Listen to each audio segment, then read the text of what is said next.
La familia como base de toda sociedad y como seno de crecimiento de todo menor es el primer y más importante espacio de protección del mismo. Por esta razón, protegerla es una necesidad social. No obstante, esta protección no es brindada en todos los casos por agentes externos como órganos estatales, gubernamentales o incluso por los mismos miembros que la conforman, la familia. Caso puntual, el del niño protagonista Chava de la película Voces Inocentes, quien con solo 11 años sufrió la transgresión de sus derechos en un sinnúmero de veces, de las que aumentaría si no hubiese sido llevado a los Estados Unidos desde su país, El Salvador, el cual estaba siendo acechado por grupos ilegales al margen de la ley y continuamente se enfrentaba con tropas del ejército, donde se aseveró la falta de cumplimiento a los derechos de Chava, así como los demás niños del lugar. En el caso del protagonista, una de las violaciones iniciales al derecho del niño da cuando es abandonado por su padre para irse a refugiar a Estados Unidos, quien está incurriendo en lo mencionado en el ítem 211 del capítulo 2 del cuidado personal del Código Familiar. Y es el deber de los padres de velar por todo lo necesario para el crecimiento de sus hijos, como un hogar y comida, del que queda carente desde el actuar de su padre y pasa a ser subsanado por su madre. Desde un apartado más individual contextual, en referencia al decreto por el cual se expide el Código del Menor, decreto 2737, y del que se sustraen artículos como: artículo 6. Todo menor tiene derecho a crecer en el seno de una familia, de la que el protagonista fue separado al final del film, en razón de conservar probablemente su vida o su integridad física, moral o psicológica. Artículo 7. Todo menor tiene derecho a recibir la educación necesaria para su formación integral. En este apartado debe resaltarse una escena importante de la película y tiene espacio en la escuela del pueblo, cuando es cerrada definitivamente por las distintas incursiones a las que se vieron sometidos estudiantes y maestros. Artículo 8. El menor tiene derecho a ser protegido contra toda forma de abandono, violencia, descuido o trato negligente, del que se destaca que fue uno de los derechos más contravenidos, así como el artículo 10 del derecho a expresar la opinión libremente y a conocer sus derechos. Artículo 11. El derecho al ejercicio de la libertad del pensamiento y de conciencia. Y finalmente el artículo 16. Todo menor tiene derecho a que se proteja su integridad personal. En consecuencia, no podrá ser sometido a tortura o a tratos crueles o degradantes, ni a detención arbitraria, en contraposición a todo lo vivido por el menor, por lo que este último podría decirse es el hecho victimizante de mayor peso, sin desestimar, claro está, la importancia y gravedad de los mencionados. Con la finalidad de dar a conocer lo que sucede y acontece dentro del núcleo familiar y en otros contextos observados en el film Voces Inocentes, Chava, personaje de la película que he seleccionado, podemos concluir que la familia es el apoyo fundamental en el desarrollo del niño. En el análisis del caso se observa una familia nuclear al inicio del film.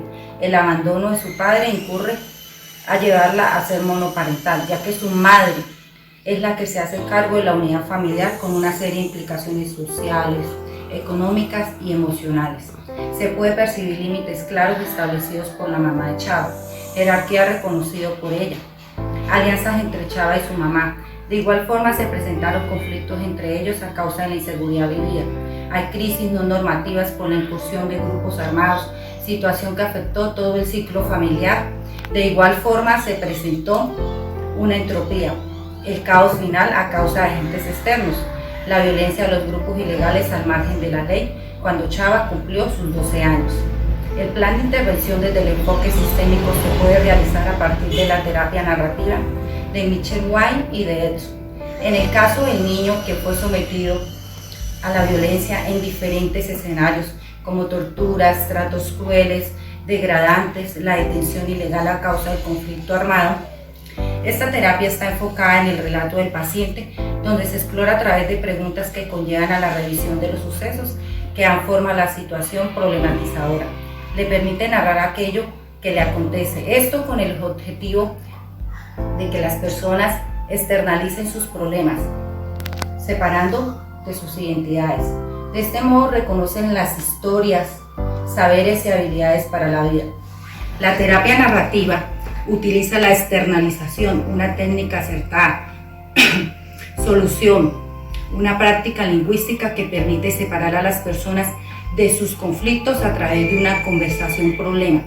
Hace que la culpa y el recelo se debiliten, buscan nuevas soluciones a partir de sus propias vivencias, crean nuevos relatos narrativos que permitirán nuevas historias. Los documentos escritos como cartas, notas textuales de sesión, entre otras, permiten separar el problema de la persona para lograr una liberación de cargas efectivas de una manera muy positiva. Toman en cuenta los factores sociales, políticos y culturales, que son una fuerte connotación al nivel de sufrimiento en el sujeto.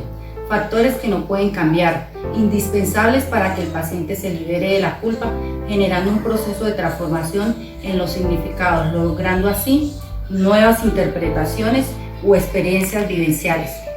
Ese tipo de psicoterapia es muy benéfica para intervenir hechos traumáticos causados por conflicto armado, que se estabilizan emocional, psicológica y físicamente, permitiendo construir las vivencias y generando nuevos significados, representaciones y discursos.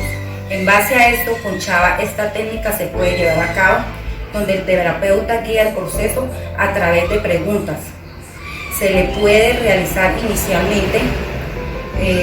preguntar inicialmente cómo se sintió durante el proceso de violencia, de vivir tantos momentos difíciles en su vida, que permitan al niño tener la capacidad de comprensión, reflexión y se verbalicen sus vivencias, ayudándolo a exponer palabras y dar significados a estas historias del niño. En base a esta medida, el niño se puede expresar, se puede formular las siguientes preguntas por parte del terapeuta.